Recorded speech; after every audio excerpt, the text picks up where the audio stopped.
Let's do this. Okay, good afternoon. A couple things before we get started. So I want to take a moment to quickly address the fallout of the Alabama Supreme Court decision. When the Supreme Court took the outrageous step of overturning Roe v. Wade, it paved the road for Republican elected officials to pursue their extreme agenda. Since then, they have put in place extreme abortion bans in 21 states, proposed 3 national abortion bans in Congress, and have introduced more than 380 state bills attacking access to reproductive health care. But it doesn't stop there. With the latest decision out of Alabama, IVF is now under attack. Since the decision came down, Americans have read the devastating reports of families seeking fertility care who don't know what to do or where to turn. Doctors are afraid of prosecution, fertility clinics are halting operations, and families in other states are worried they might be targeted next. Apparently, during their 2-week recess, House Republicans read those reports too. Now they have shamelessly attempting to erase their own records on IVF. The problem is they can't, because just last year, over 120 Republicans, including Speaker Johnson's, co-sponsored the Life at Conception Act, a dangerous bill that would eliminate reproductive freedom for all women in every state and nationalize the same policies that resulted from the Alabama Supreme Court ruling. Republican officials now think they can message their way out of their support for these extreme policies, but no attempt to rebrand can change the fact that they have spent decades trying to eliminate the unconstitutional right to choose and undermine reproductive freedom everywhere. Their agenda is clear. They're just worried it's not popular, and they are absolutely right about that.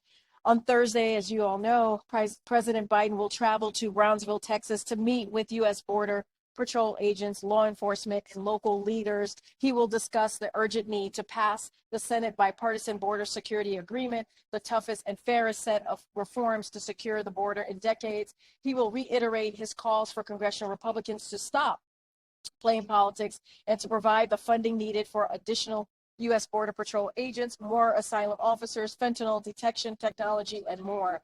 And finally, we welcome the Hungarian Parliament's overwhelming vote today to approve Sweden's application to join NATO, and we urge the Hungarian government to quickly complete the process so we can quickly welcome Sweden into our alliance. Sweden is a strong and capable defense partner with a highly capable military. Having Sweden as a NATO ally will make the United States even safer. As you all know, welcoming Sweden into the NATO alliance has been an important priority for President Biden. The president had encouraged Sweden and Finland to apply to NATO, and he hosted their leaders at the White House to celebrate their applications for NATO membership. He also worked with Congress to ratify Finland's and Sweden's NATO accession protocols in record time, and we would like to welcome Sweden alongside Finland into the NATO alliance very, very soon. And with that, Zeke, what you got?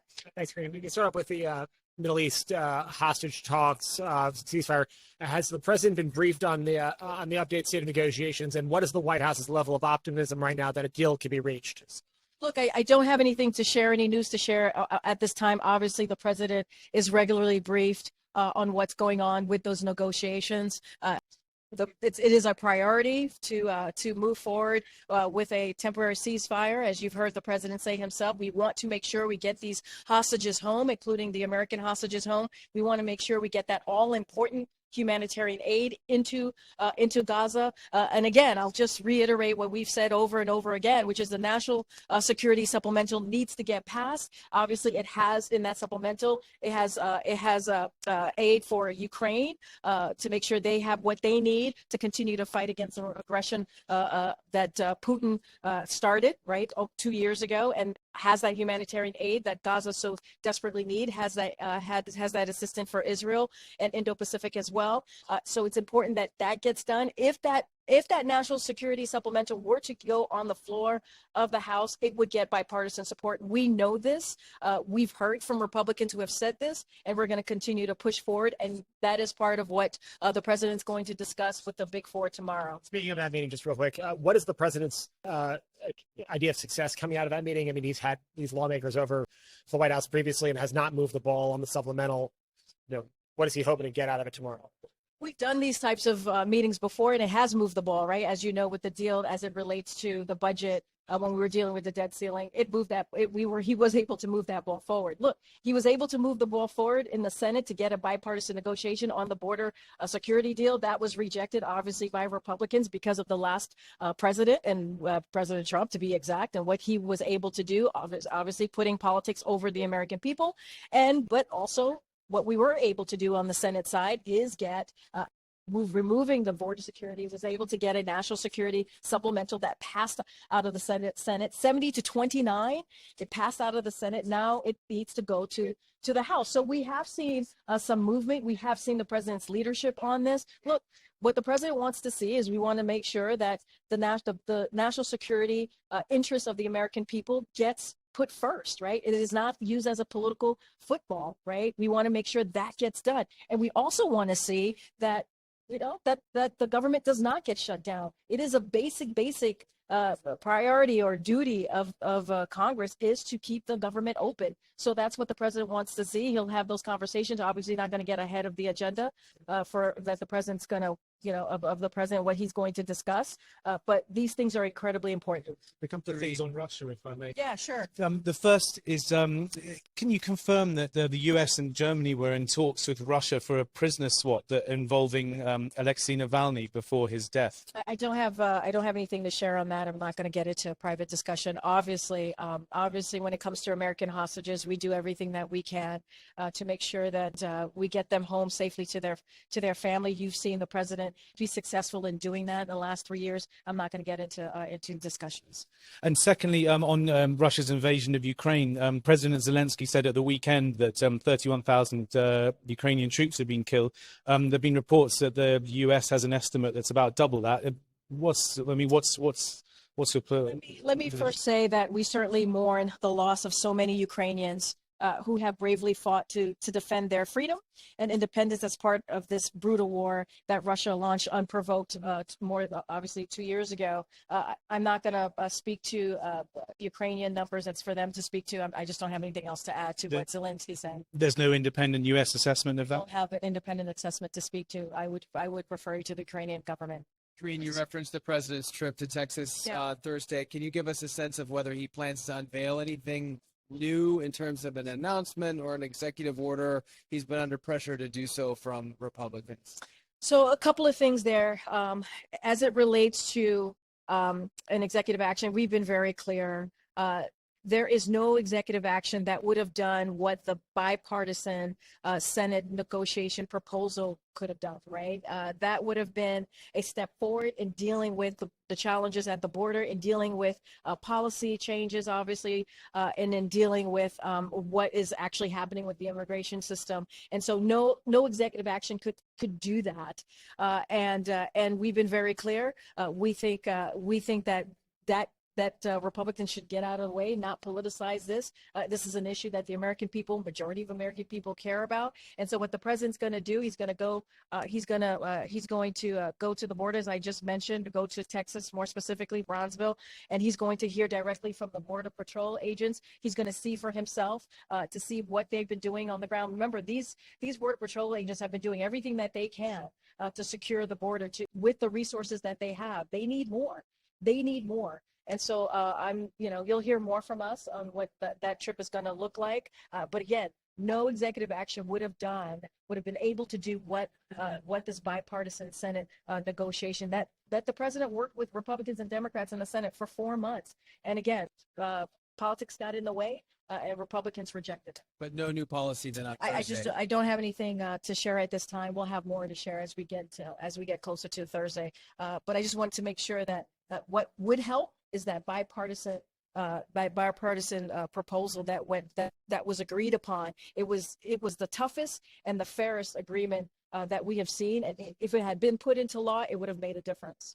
Karine, just to follow up on that, I know the last time President Biden went to the border, there was criticism that he didn't meet directly with migrants. Is that on the schedule of something you guys are prepping for this trip?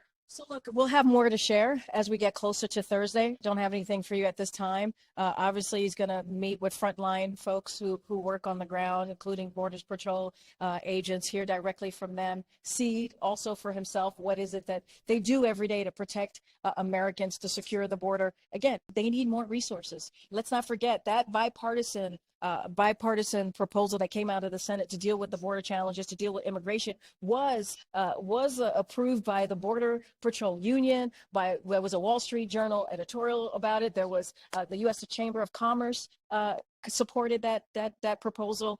And when do we see that, right? When do we ever see something like that in a bipartisan way? And so I'll just leave it there. We'll have more to share, obviously, as we get closer to And on a different note, that we're about 10 days out from the State of the Union address. Where is the state of that speech, and how is the president preparing? As you can imagine, the president takes that opportunity to speak to millions of Americans, and obviously including on the Capitol in front of congressional members very seriously. I don't have anything to share on his remarks. He will be working on it over the next week or so. However time we have until March 8th, but just don't have anything to share. It's going to be an important moment to speak directly to the American people, as he has done many times before as president. And so he looks forward to that opportunity. Can you talk about why now for the border trip, sort of what led up to it? Why does the president want to see and interact with these agents now? And also any reaction to the former president being at the Texas-U.S. border as well on Thursday? So I don't have a reaction to the former president. I'm not going to speak to his schedule. What I can speak to is this president and what he's trying to do. He wants to make sure that he puts his message out there to the American people. We have said that we were going to take it directly to the American people, so they know what's going on, right? They know what's going on in Congress. They know that what we tried to do with the Senate in a bipartisan way to get a border security deal, and obviously a deal that deals with the immigration system. And we tried to get that done. The president's been working on this since day one of his administration, putting forward a comprehensive immigration policy, and Republicans keep getting so directly from him. He's going to see what's going on the ground. He said he was going to take action. He's going to do that. We're going to see him on Thursday on the ground doing that. And so look, there was a deal coming out of the Senate in a bipartisan way that took 4 months. Republicans got in the way because of what Donald Trump told them to do, or told them how to move forward on it. Say anything about today's trip to New York? Can you say anything about today's trip to New York? I don't have anything more to say about, or anything to say about New York. It's a campaign. Obviously, there's a campaign component to it. The campaign could speak more specifically about his trip today. Karine, you just said that the president will take action on Thursday at the border. Well, I meant him going. I probably should clear that up. You're right. I did. When I said it, I was like, oh gosh. Him going is showing that he's taking this very seriously. No. What I'm saying what I meant by that is like him going is an action, right? He's taking this very seriously. He's going to go directly to Brownsville, Texas, see exactly what's going on, hear directly from the Border Patrol agents who are doing the work, in the best way that they can with the resources that they have, but they need more. Karine, there was some reporting that the president was going to tape Seth Meyers' show today.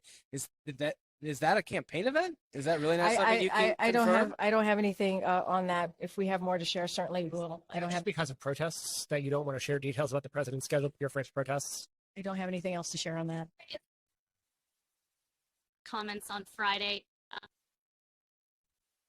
to Black voters, because he's been discriminated against as Black Americans have been.